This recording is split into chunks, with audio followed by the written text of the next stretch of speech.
पिछले रविवार को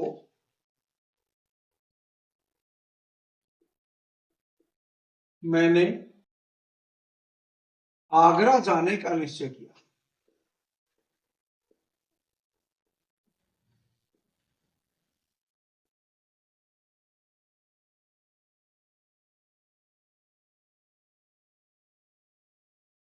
अब देखिए यहां पर हमने वर्ब देखा, निश्चय किया। निश्चय किया कि क्या हो गई? डिसाइड। और कौन सा टेंस होगा ये? Past indefinite. तो वर्ब की सेकंड फॉर्म आ गई। पिछले रविवार को, इस टाइम कॉम्प्लीमेंट को यहीं पर रख दीजिए। लास्ट संडे, ठीक है। मैंने आई, निश्चय किया, डिसाइडेड। वर्ब हो गई, सब्जेक्ट वर्ब।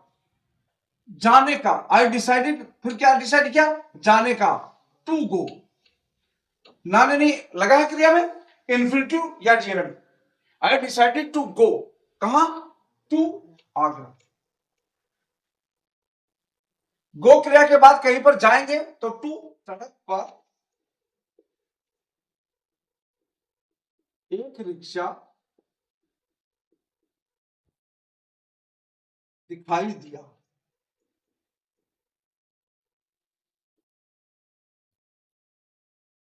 दिखाई दिया का मतलब क्या हुआ? मैंने देखा है? मैंने देखा, मैंने सड़क पर एक रिक्शा देखा। तो सब्जेक्ट क्या हो जाएगा यहां पर? आई, ठीक है। तो क्या हो जाएगा? आई सा ए रिक्शा, RICKSHAW। आई सा ए रिक्शा ऑन दी रोड, क्योंकि सड़क पर चल रहा है। ऑन दी रोड, आई सा ए रिक्शा ऑन दी रोड, ठीक है। ए रिक्शा होगा ऑब्जेक्ट, ये ऑब्जेक्ट होगा क्योंकि सा ट्रांजिटिव वर्ब होती है, इसके साथ ऑब्जेक्ट आता है। रिक्शा ऑब्जेक्ट होगा। On the road place complement होगा। वेयर, कहां? Place complement. क्रिया में प्रश्न कहां लगाने से प्लेस कॉम्प्लीमेंट आएगा, ठीक है। मैं जैसे ही रिक्शे में बैठा तेज बारिश होने लगी। मैं जैसे ही रिक्शे में बैठा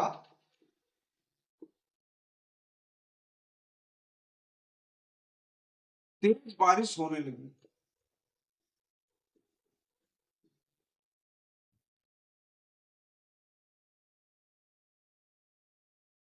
अब देखिए ये दो सेंटेंसेस में, मैं जैसे ही रिक्शे में बैठा, ये एक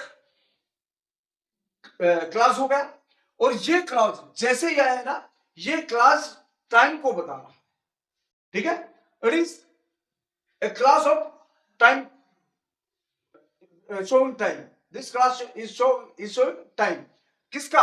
बारिश होने लगी, बारिश होने के समय को बताओ। कब बारिश शुरू हुई? जैसे ही मैं रिक्शे में। और जैसे ही क्या होगा? कंजक्शन। जैसे का मतलब होगा एज सून एज, ठीक है ना। जैसे के लिए हम क्या लगाएंगे? एज लगाइए, चाहे एज सून एज लगाइए। As soon as, as soon as, जो ही, जैसे ही, ठीक है। एज सून एज मीन्स जो ही या जैसे ही। ये कॉम्प्लेक्स सेंटेंस है। कॉम्प्लेक्स सेंटेंस का एक कंजक्शन हो गया। कंजक्शन होता है ये जो एज है ये कंजक्शन होता है। ये एज एडवर्ब और ये भी एडवर्ब, ये दोनों एडवर्ब हैं। एक तरह से आप इसको पॉजिटिव डिग्री का सेंटेंस भी मान सकते हैं, ठीक है। और कॉम्प्लेक्स सेंटेंस भी मान सकते हैं। एज सून एज, जैसे ही आई, चाहे सवार के लिए बोर्ड करें, क्योंकि रिक्शे में सवार होते हैं ना लोग, तो बोर्ड का प्रयोग करें, चाहे सेट का प्रयोग करें, ठीक है। As soon as I boarding या सेट, बोर्डिंग के साथ वो नहीं आएगी, प्रीपोजिशन नहीं आएगी। सेट के साथ, सेट ऑन द रिक्शा, इन दी नहीं होगा, ऑन दी रिक्शा,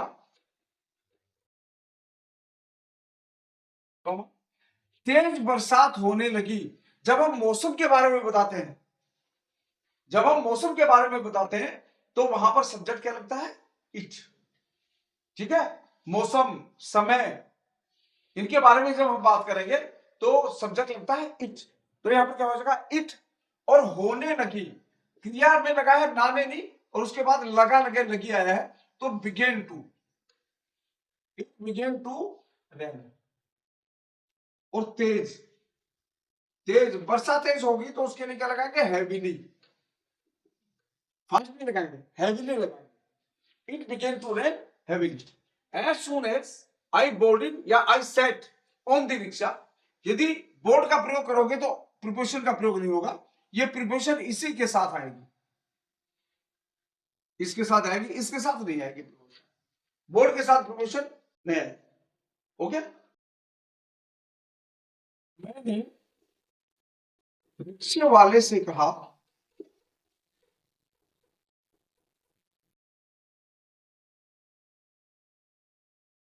कि पेड़ के नीचे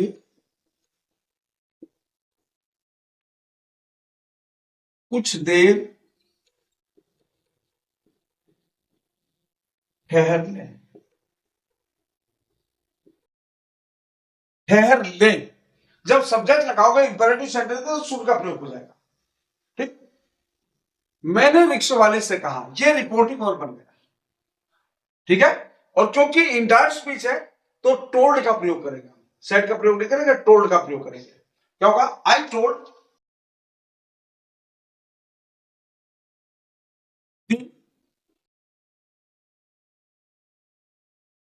rickshaw driver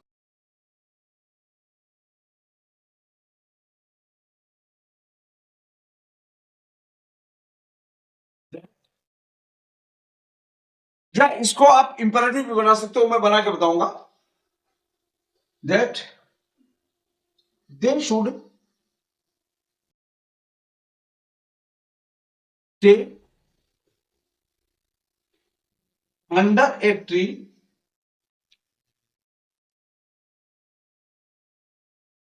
for a while, A while माने कुछ देर।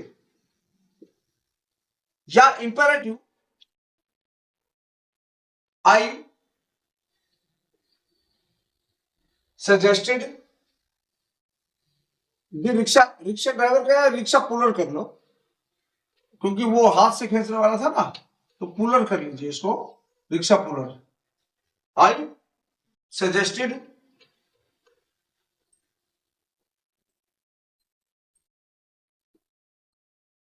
द रिक्शा पुलर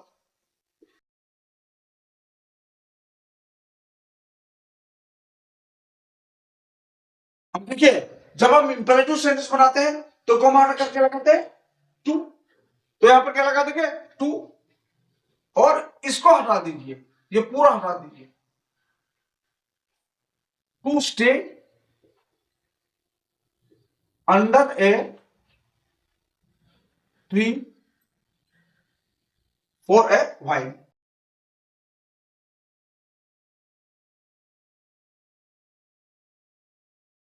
उसने मुझसे कहा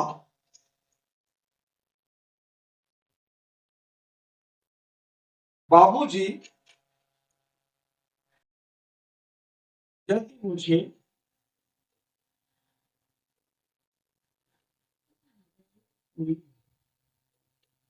तो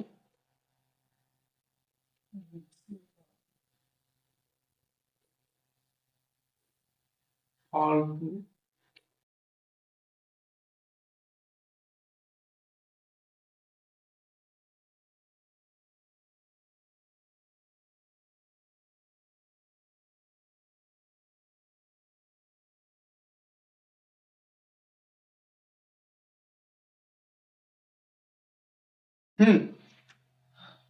ये उसने मुझसे कहा बाबूजी यदि मुझे देर हुई तो रिक्शे का फालतू किराया देना पड़ेगा। ये डायरेक्ट स्पीच का वाक्य है, रिपोर्टिंग वर्ब अलग है, रिपोर्टिंग स्पीच अलग है। तो सबसे पहले तो रिपोर्टिंग वर्ब लगा दीजिए ही। अब यहां पर रिपोर्टिंग वर्ब में तो सेड टू का प्रयोग कर देगा, ही सेड टू मी। अब ये बाबूजी को संबोधित कर दीजिए, ठीक है, बाबूजी जेंटलमैन कह सकते हो आप, ठीक। यस सर कह सकते हो आप। अब यहां पर देखिए कंडीशन है, यदि आया है कंडीशन है, इफ, और इफ के साथ वाला वाक्य देर हुई, पास्ट इंडेफिनिट बनेगा if I got late, if I got late. जब यहां पर पास्ट इंडेफिनिट हो गया तो जो मेन क्लाउज है, प्रिंसिपल क्लाउज है, उसमें हम फ्यूचर इंडेफिनिट का पास्ट बनाएंगे, यानी विल या शैल को वुड में चेंज करेंगे। You would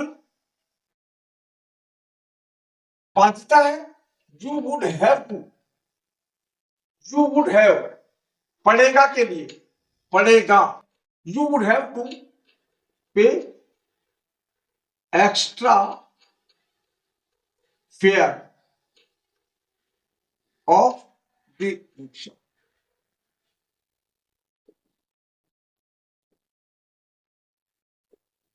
You would have to pay extra fare of the rickshaw।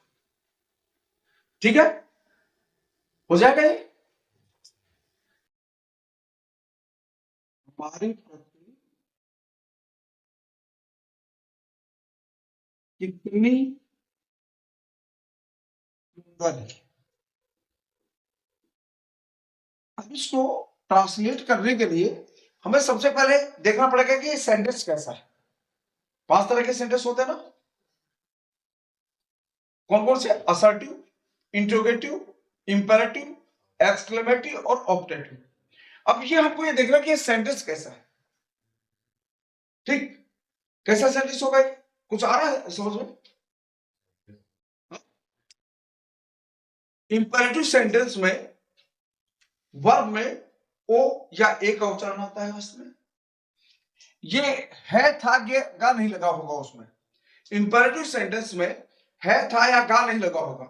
उसमें क्या होगा?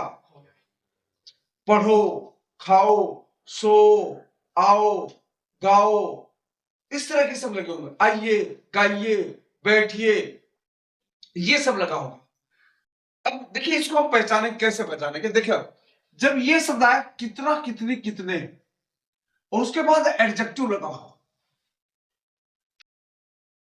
ठीक है, कितना, कितनी, कितने, और उसके बाद एडजेक्टिव लगा हो, तो ये सेंटेंस दर्शाता किसको? एक्सक्लेमेशन को। ये सेंटेंस एक्सक्लेमेटिव सेंटेंस हो, ठीक है। और एक्सक्लेमेटिव सेंटेंस में जब कितना, कितने, कितने के बाद एडजेक्टिव आ जाए तो उस सेंटेंस को हम शुरू करते हैं हाउ प्लस एडजेक्टिव, फिर सब्जेक्ट और फिर वर्ब, और वाक्य के लास्ट में एक्सक्लेमेटिव। ये इसका रूल है। ओके, इस सेंटेंस को जब सेंटेंस में कितना, कितने, कितने के बाद एडजेक्टिव आ जाए, ठीक है, तो वो सेंटेंस इंपेरेटिव सेंटेंस हो। और उस इंपेरेटिव सेंटेंस को जब हम बनाएंगे तो क्या होगा? हाउ प्लस एडजेक्टिव, उसके बाद सब्जेक्ट और उसके बाद वर्ब। तो इसको बनाएंगे तो कैसे बनेगा? How beautiful, how beautiful our earth is. हरे हरे जंगल,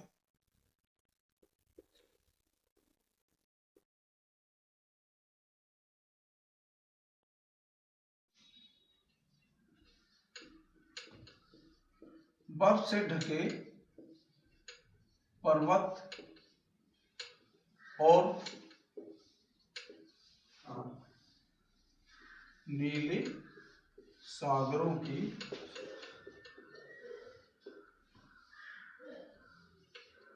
कल्पना करो।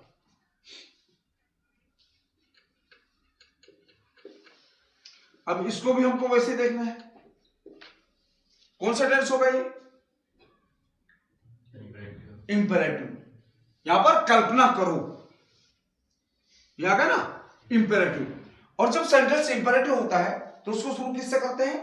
वर्ब की फर्स्ट फॉर्म से। इंपेरेटिव सेंटेंस वर्ब की फर्स्ट फॉर्म प्लस ऑब्जेक्ट और प्लस कॉम्प्लीमेंट। यदि कोई एडवर्ब वगैरह आया हो तो वो उससे पहले लगा देंगे, जैसे नेवर, ऑलवेज वगैरह का प्रयोग हो तो उससे पहले आता है। तो सबसे पहले हम क्या लगाएंगे, वर्ब। वर्ब क्या, कल्पना करो। कल्पना करने की इंग्लिश क्या होती है, थिंक या इमेजिन, ठीक है ना, इमेजिन, कल्पना करना, इमेजिन। तो इमेजिन, कल्पना करो। इमेजिन ट्रांजिटिव वर्ब है,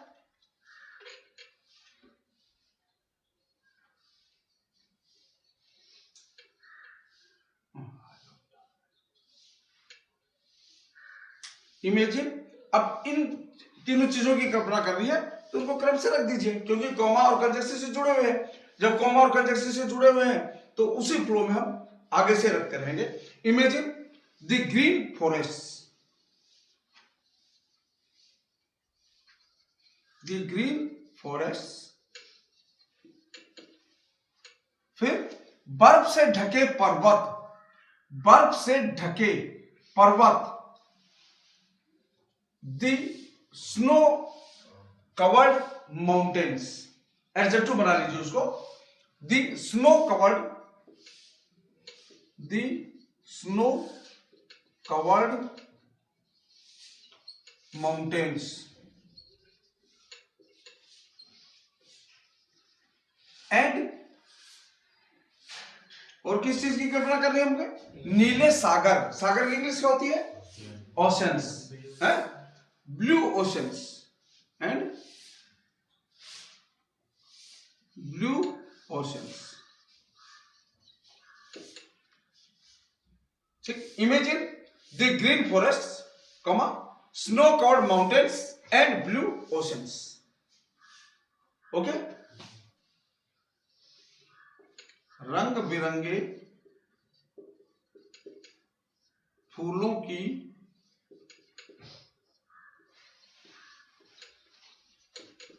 घाटियों,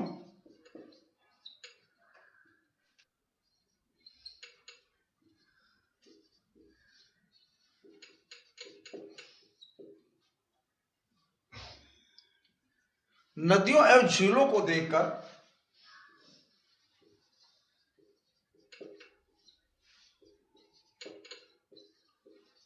झीलों को देखकर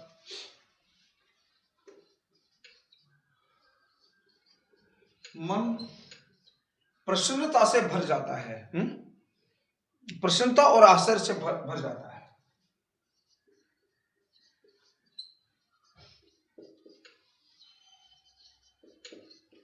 और आश्चर्य से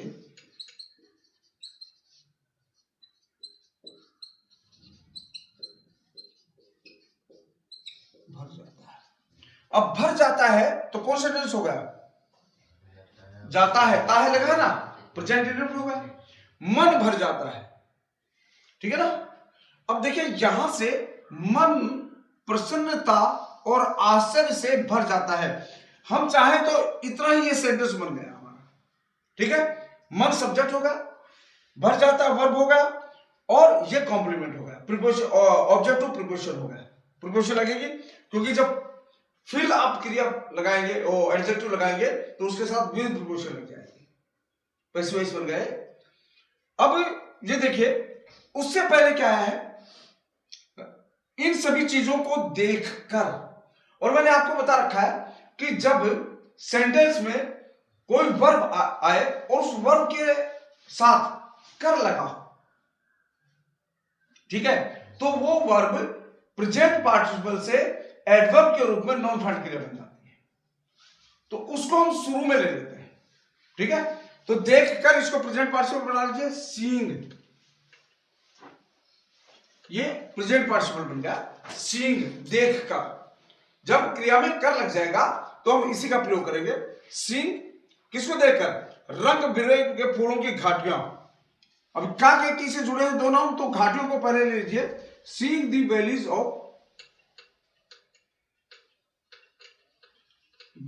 of colourful,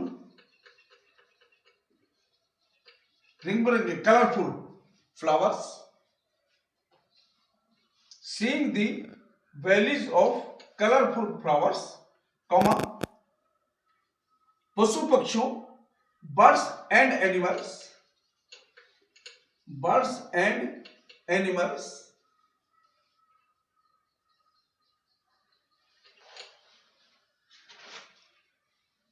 comma, rivers and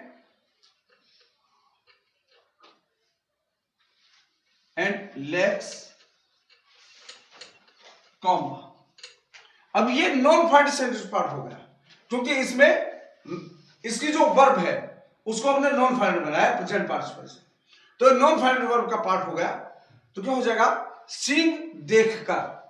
जब सेंटेंस में वर्ब आए और उस वर्ब में कर लग जाए तो हम किसका प्रयोग करेंगे, उस वर्ब को पार्टिसिपल बना देंगे।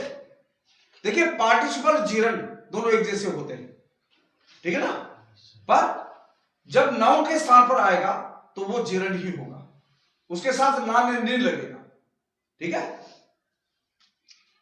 फिर क्या होगा, मन, आवर हार्ट, मन के लिए यहां पर हार्ट लगाओगे, our heart is filled, passive बना गया। और जब फिल्ड वर्ब उसको, ये जो वर्ब है इसको पास्ट पार्टिसिपल बना दिया हमने, ठीक है। और जब ये पास्ट पार्टिसिपल के रूप में आएगा तो क्या बनेगा, ये एडजेक्टिव बन गया और इसके साथ प्रीपोजिशन लगाएंगे हम विद। पैसिव वॉइस में मैंने आपको बताया है, जैसे पैसिव वॉइस बताया था मैंने,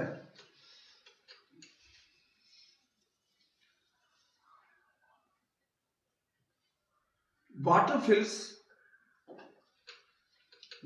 फिल्स द ग्लास।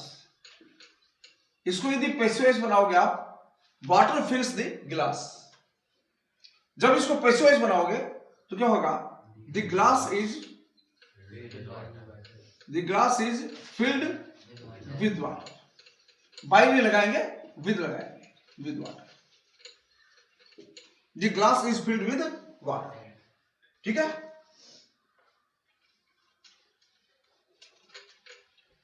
विद हैप्पीनेस या जॉय लिख लीजिए या हैप्पीनेस लिख लीजिए, हैप्पीनेस एंड वंडर,